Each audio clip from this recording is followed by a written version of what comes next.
Helo na, felly mae'r sesiwn nesaf yma yn mynd i fod yn canolbwyntio ar sut i fynd ati i ysgrifennu traethawd barddoniaeth ar gyfer eich arholiad CY3 Uwch Gyfrannol.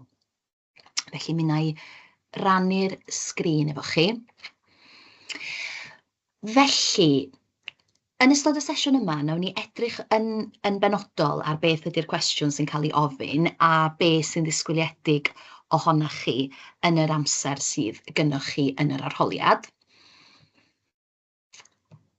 Felly, yn gyntaf ta, iawn, nawn ni gadw fo'n eitha syml, achos mae yna gymaint o gerddi ydych chi'n astudio, a mae gofyn i chi fod yn ysgrifennu cryn dipyn mewn chydig o amser. Nawn ni trio edrych ar rei pethau gallwn ni wneud i baratoi o flaen llaw, a pan da ni'n cynllunio ychydig bach cyn dechrau ysgrifennu felly.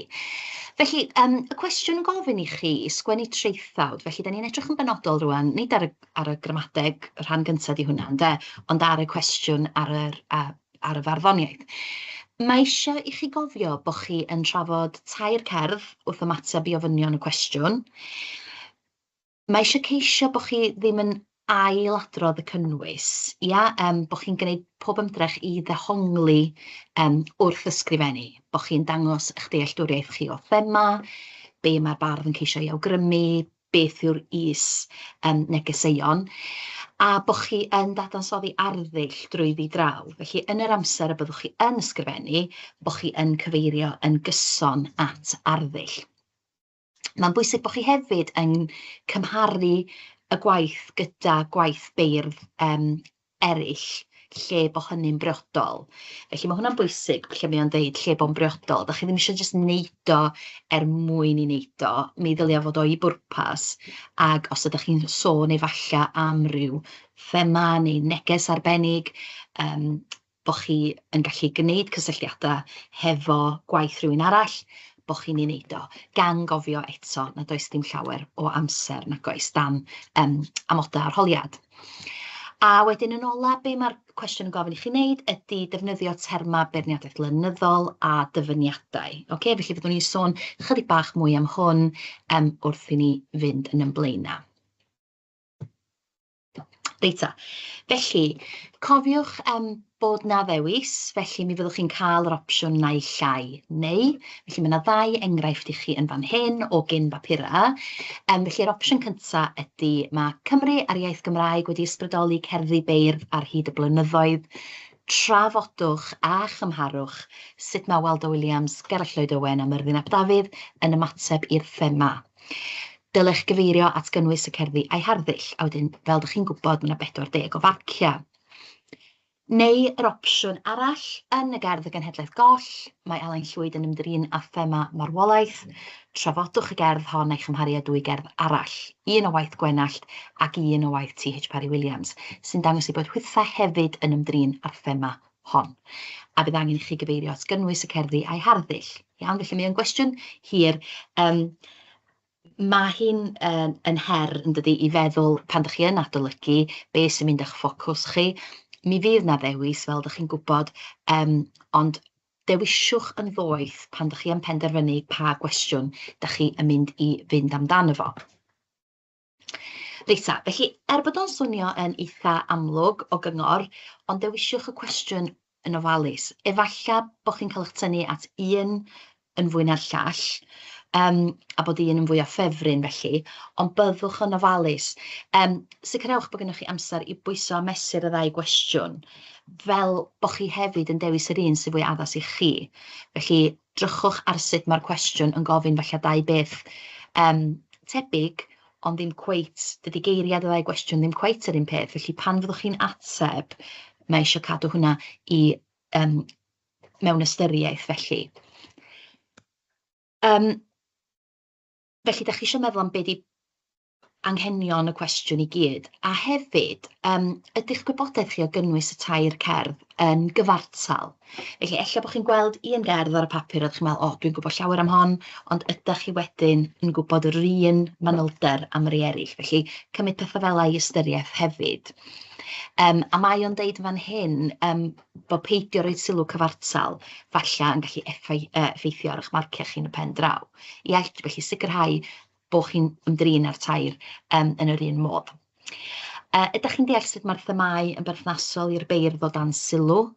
Reit, felly yn fan yna, os oes na gwestiwn yn gofyn am thema benodol, fel mi o'n sôn yn fan am Gymru, marwolaeth, mae syniad bod chi'n gwybod cefndir y beirdd hynny yn dydy, mwyn i chi gael roed y thema yn eich cyd-destun.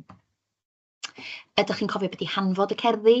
Ia, beth yn greiddiol sydd y tu ôl iddyn nhw, beth sy'n gyrru'r cerddi yn ei blaenau, beth yw'r syniad cychwynnol, dealltwriaeth o'n nodweddion arddull y beirdd, ac as gynnwch chi syniadau ar gyfer cymharu sut mae'r beirdd yn ymdrin ar themau. Ac yn y diwedd y fanna, da ni wedi ychwanegu beth am ddyfyniadau. Felly, mae'n lot i ystyried yn dydy cyn bod chi'n penderfynu pa gwestiwn ydych chi am i wneud. A cofiwch hefyd, efallai bod chi'n ffafrio rei cerddi dros rei eraill, ond ydych chi eisiau sicrhau bod gennych chi ddigon i ddeud am bob un yn y cwestiwn ydych chi'n dewis.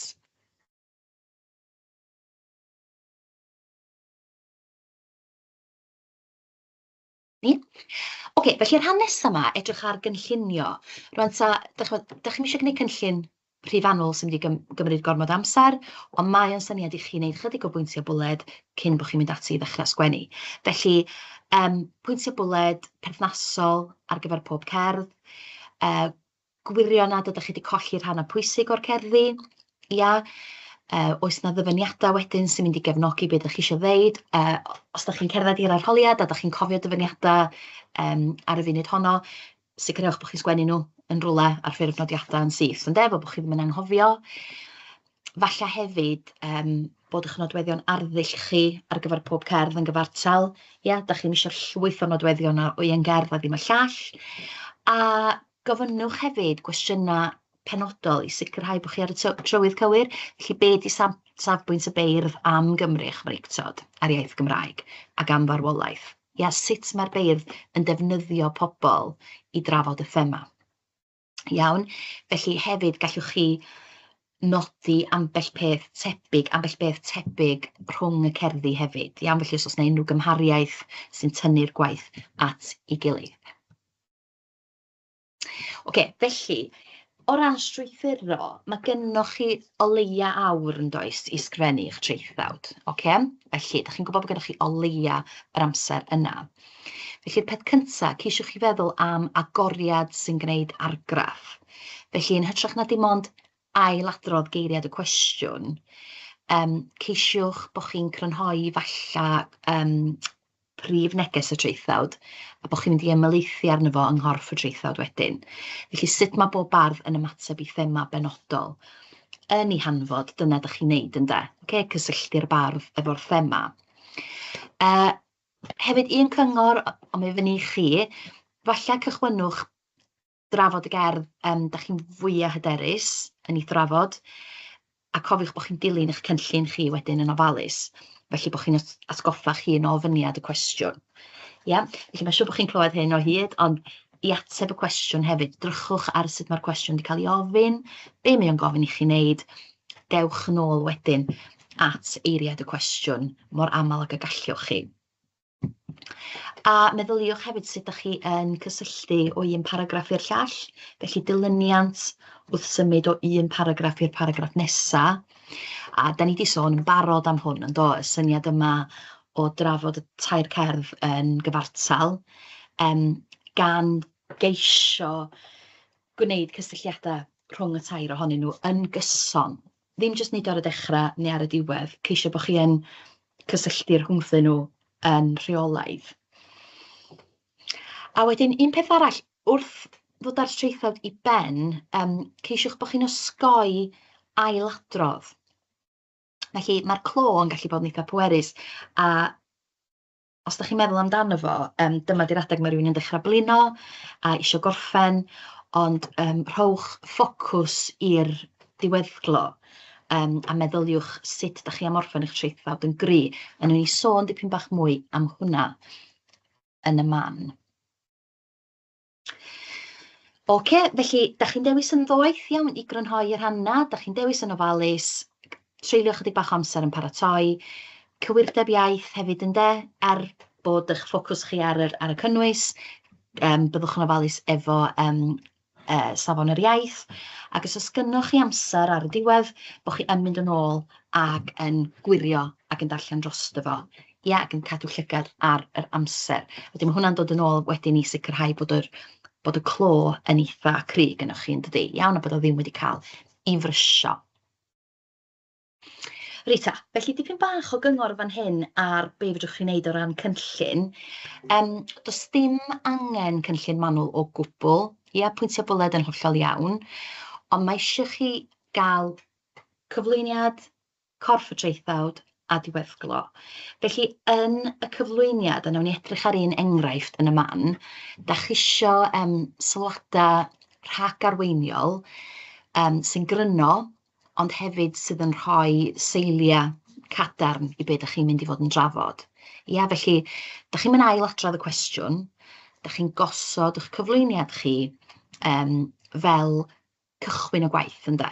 Reit, felly nawn ni edrych ar enghraifft yn y man, i chi gael gweld be da ni'n feddwl. A wedyn, corff y traethawd, wel, pan da chi'n cynllunio, da chi eisiau jyst cyfres o bwyntiau bras yn fanna o beth sy'n mynd i fynd fewn i ganol eich gwaith chi. Ambell ddyfyniad, ambell ddadl, eich bod gynnoch chi rei dyfyniadau gan feirniaid, gan ysgolheigion, beirniad llenyddol, dyma di'r amser i gynnwys rheini hefyd. Okay? Mae hwnna wedyn yn mynd i ategu eich dadleuon chi. A mae'n dangos wedyn i pwy bynnag sy'n marcio'ch papur chi, bod chi wedi paratoi. Un posibilrwydd ydy neillio un pwynt ar gyfer pob paragraff, ond mae gofyn wedyn bod gennych chi'r un manylder ar gyfer pob un yn does. Iawn, felly byddwch yn ofalus efo hwnna a gwnewch yn siŵr bod y dadleuon yn llifo yn rhesymegol. Da chi'n isio un paragraff ofnadwy o hir a un paragraff arall sy'n ofnadwy o fyr a bod chi ddim hefo'r un manylder. Okay? Felly, chydig bach o bwyntiau yn fanna ar sut i wneud cynllun a bod chi ddim yn treulio falle gormod o amser yn cynllunio chwaith. Reit, ac yn fan hyn ta, neu chydig o funudau os da chi eisiau jyst i ddarllen hwn, a mi wna i ddarllen drosto fo hefo chi hefyd, ag esbonio ychydig. Ond dyma enghraifft o baragraff agoriadol, a mi allwch chi fynd ar wefan Cybac, mae yna adnodda yna, a mae yna lawer o enghreifftiau yna hefyd i chi sydd yn arbennig o dda. Felly, da chi eisiau darllen y paragraff.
Iawn, felly os ydych chi wedi cael cyfle i ddarllen yr enghraifft, iawn. O blith yr holl feirdd y bu am yn ei astudio leni, 3 bardd sy'n amlwg yn cael eu hysgogi i farddoni gan unigolion o'r gorffennol yw Gerallt Lloyd Owen yn ei gerdd y gwrs ar y gorwel, Myrddin ap Dafydd yn Gwenllian a Waldo Williams yn Geneth Ifanc. Mae'r 3 bardd yn trin yr unigolion hyn mewn ffyrdd gwahanol iawn. Gwel Gerallt Lloyd Owen genedlaetholdeb, ond os lewis fel ysgogiad i ni Gymru cyfoes ddeffro ond trwm gwsg. Caiff Myrddin ap Dafydd ei ysgogi i ysgrifennu gan hanes y dywysoges Gwenllian, mwyn ein rhybuddio i beidio gadael ein haith gael ei hyberthu fel y cafodd hitha. A chaiff Waldo Williams ei ysgogi gan yr ysgerbwd carreg i fyfyrio ar ei hanes a'i werthodd ei hun. Dyma 3 bardd gwahanol iawn, felly ond pob un ohonynt wedi ysgogi lunio cerddi cofiadwy gan unigolion o'r gorffennol. Reit. Felly, yn fan yna, da ni'n gweld o bosib bod na ddim gormod o wastraffu geiriau, a lle ydych chi wedi gallu gwneud cysylltiadau rhwng cerddi. A mae'r gair ysgogi na'n cael ei ddefnyddio nifer o weithiau yn dydy, i ddangos bod chi'n rhoid eich pwyslais yn fan yna ar y pwynt yna. Felly, paragraff agoriadol, cryno, craff i dynnu sylw o'r cychwyn. A wedyn pethau chi fod yn edrych arnyn nhw, be mae nodweddion mae'r arholwyr yn chwilio amdanyn nhw fel atebion gorau, gwybodaeth dyrylwyr eang am y cerddi, bod chi'n crynhoi ffeithiau perthnasol yn effeithiol. Felly, yn yr amser sydd gennych chi, da chi ddim eisiau gorfod ysgrifennu tudalena ar dudalena ar dudalena, di o'n mynd i fod yn bosib, ond bod chi'n gwneud eich gorau i grynhoi a chymhwyso, a bod chi'n cymharu ac yn croesgyfeirio rhwng gweithiau'r beirdd ac yn dangos eich dealltwriaeth chi o be mae'r beirdd yn ceisio ei awgrymu. Da ni'n dod nôl eto at y syniad yma o ddehongli. Bod chi'n dehongli a ddim jyst dweud am be mae'r cerddi'n sôn, bod chi'n ceisio mynd yn bellach ac yn dadansoddi ac yn dehongli'n dda i ddangos be mae'r bardd yn ddweud am y byd, be mae'r bardd yn poeni amdano fo, be mae'r bardd eisiau bwrw i fol amdano fo. Be sy'n pwyso ar y bardd i wneud iddyn nhw fod eisiau sgwennu'r gerdd yn y lle cyntaf.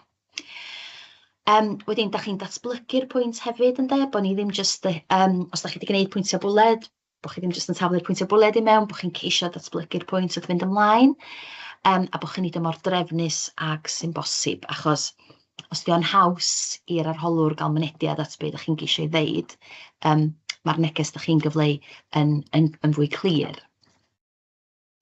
A bod chi'n cyflwyno tystiolaeth, wedyn tystiolaeth ydy cyfeirio at y gerdd, yn benodol, a wedyn mae'ch tystiolaeth chi'n mynd yn fwy pendant pan da chi'n dyfynnu hefyd. Bod chi'n defnyddio dyfyniadau yn effeithiol. A mi fedrwch chi fod yn defnyddio rhannau o ddyfyniadau hefyd, medrwch. Arddull, bod chi'n troi at yr arddull ac yn cynnwys y technegau neu'r nodweddion arddull mor aml ac sy'n bosib. A fel da ni wedi sôn y terma gwerthfawrogi barddoniaeth. A ddown ni at heini mewn munud efo rhai pethau sy'n gallu baglu pobl.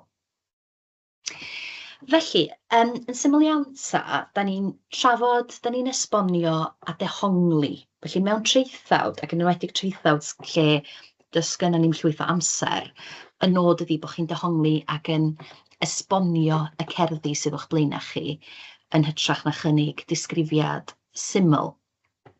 Felly, da chi'n sylwi yn y meini prawf bod o'n gofyn i chi ddadansoddi a dehongli ystod o gerddi ac gwneud hynny'n drefnus. Felly, mae'n bwysig bod chi'n dangos bod chi wedi deall y cerddi. A mae hynny'n dipyn o gamp yn dydy, pan mae yna gymaint ohonyn nhw i'w dysgu, ond bod chi jyst yn sicrhau bod chi wedi deall nhw.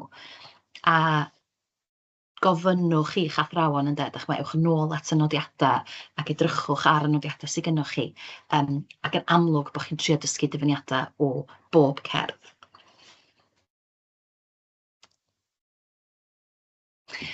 A wedyn pan ydych chi yn adolygu ac yn darllen y cerddi, ceisiwch ofyn i chi'ch hun be ydy'r thema, pa neges mae'r bardd yn ceisio gyfleu. Da ni wedi deud hyn sawl gwaith wan yndo, beth yw hanfod y gerdd.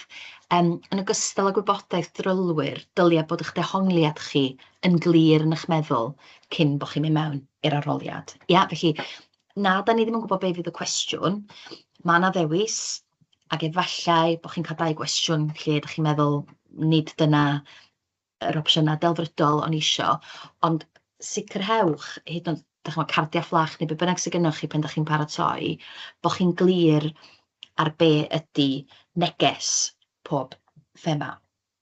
Ia, os oes gennych chi ddyfyniadau a mae gennych chi'r neges yn glir ar gyfer pob un, mi fedrwch chi weu a phlethu yr arddull a'r cynnwys i mewn wedyn yn gallwch. Okay? A ia, mae'n dweud yn fan hyn, manteision llawn ar wybodaeth yr athrawon. Ia, byddwch chi hefyd gobeithio yn ddigon hyderus i gynnig eich dehongliad eich hun. Ia, wedyn, yn amlwg, da chi'n astudio nhw yn y dosbarth, da chi siŵr o fod yn cael gwaith cartra arnyn nhw, ond pan ydych chi yn ail ddarllen ac ail ddarllen, bo chi'n dod i'ch casgliad eich hun, a da chi wedyn, falla, mewn sefyllfa gyrfach i fod yn gallu gwneud cysylltiadau rhwng y cerddi. A phethau eraill da chi wedi ddarllen hefyd, siŵr o fod. Reit, felly, yn hytrach na bod ni'n edrych yn slafaidd ar gynllun mae rhaid i ni lynu ato fo. Okay, mae yna jyst cwpl o bethau'n fanna i fyny at rwan, lle fedrwch chi fynd yn ôl atyn nhw ar ôl y recordiad, a fedrwch chi edrych ar yr adnodda yma. A fel dwi'n deud, mae yna adnodda adolygu allan yna i helpu chi yn does. O ran yr iaith, ia, am weddill y cyflwyniad, newn ni jyst edrych chydig bach ar iaith da chi eisiau defnyddio pan da chi yn sgwennu traethodau. Felly byddwch yn ofalus bod chi'n mynd defnyddio ymadroddion yn rhy syrffedus, felly ddim yn fy marn i drwy'r amser, neu heb os nag o'n i bai. Da chi eisiau trio addasu dechrau'ch brawddegau. Felly bod chi ddim yn defnyddio yr un rhai trwy'r amser. Cofiwch hefyd, arfer Saesneg ydy cyfeirio at bardd neu lenor wrth ei gyfenw. Ia, da chi'n gallu neud o'n Saesneg, ond da ni ddim yn neud o yn y Gymraeg. Felly, da chi'n defnyddio enw'r bardd yn dydech, a nid jyst y cyfenw. A wedyn, mae yna lawer o bethau mae'r arholwyr yn adrodd yn ôl arno fo o ran gwalla iaith. Felly, jyst sicrhewch bod chi'n hyderus ar y terma sy'n cael ei defnyddio yn aml wrth werthfawrogi cerddi, bod chi'n gwybod beth sy'n fenywaidd a beth sy'n wrywaidd. Ia, fel bod o ddim yn torri ar lif eich traethawd chi os ydych chi'n neud o'n anghywir. Felly mi awn ni dros rei o'r rheina rwan. Enwa benywaidd ynde, y rhan hon, dwy ran, y rhan gyntaf, y drydydd ran, ac yn y blaen. Felly cofiwch yr rheina. Math o gerdd, wel, gwrywaidd sgynnon ni fan hyn ynde, math hwn, dau fath, math gwahanol. Reit, felly, bod chi'n glir ar y rei ydych chi yn ddefnyddio, bod chi'n gwybod pa bryd i ddefnyddio hwn a hon. A wedyn mae yna rei enwa yn fan hyn sydd yn enwa benywaidd, rhai falle sy'n cael ei defnyddio yn eitha rheolaidd mewn traethodau. Felly na, jyst rhoi munud bach i chi edrych ar yr rheina cyn bod ni'n mynd drostyn nhw.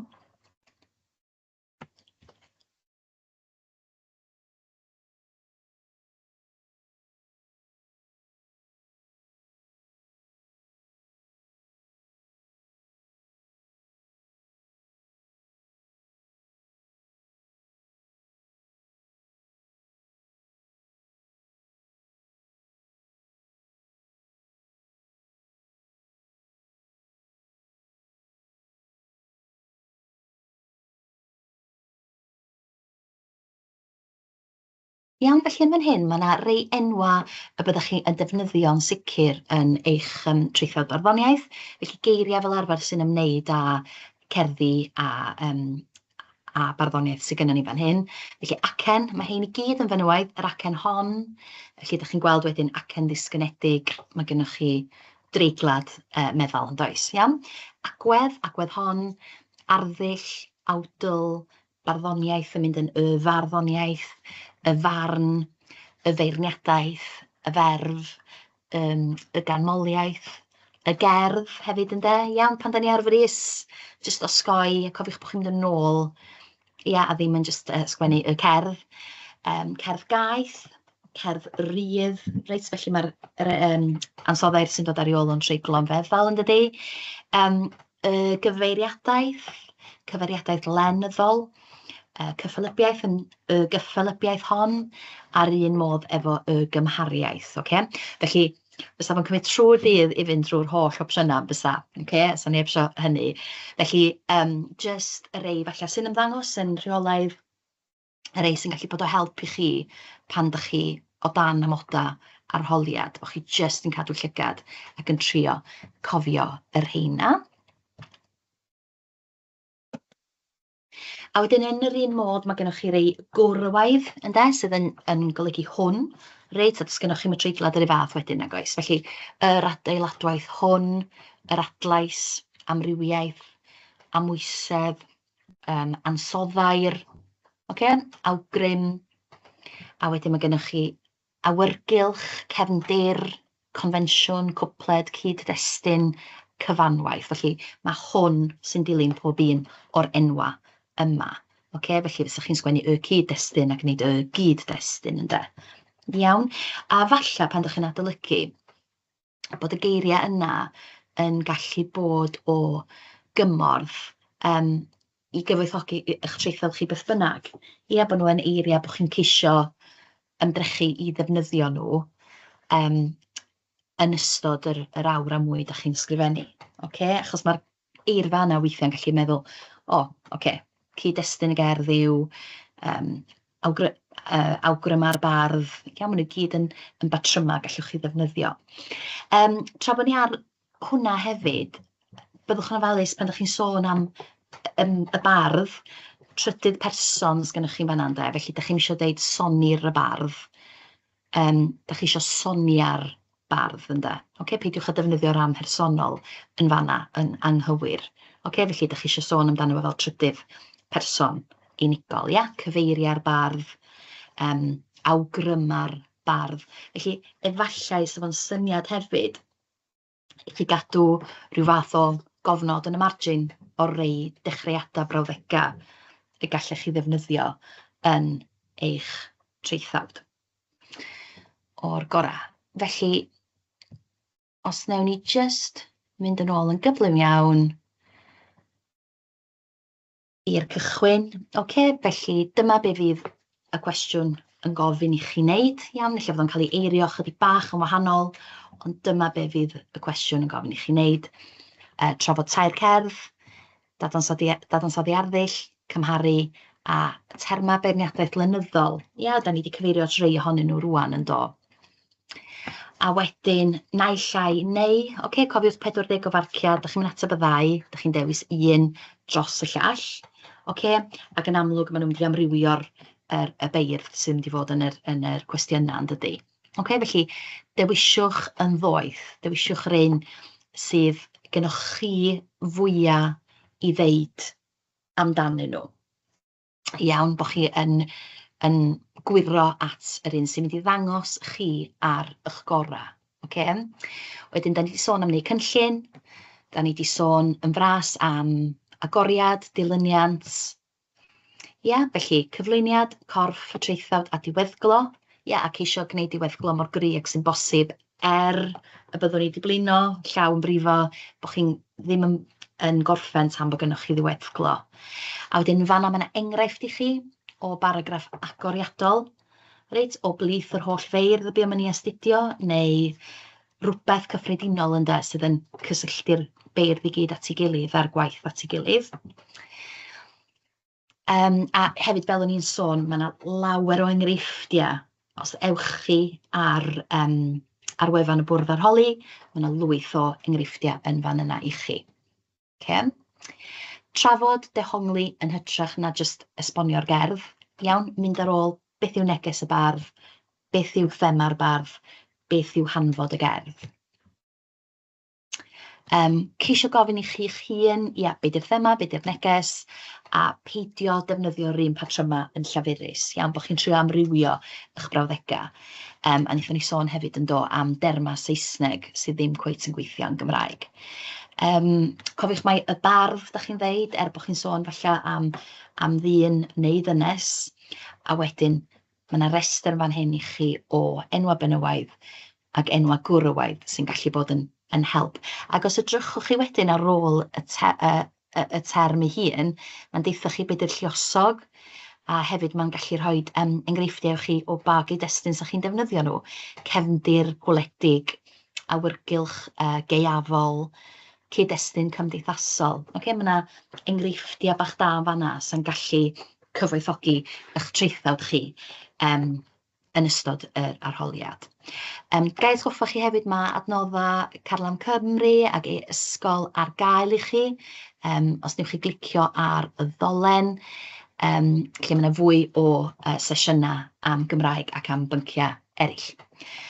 Diolch yn fawr, pob lwc i chi.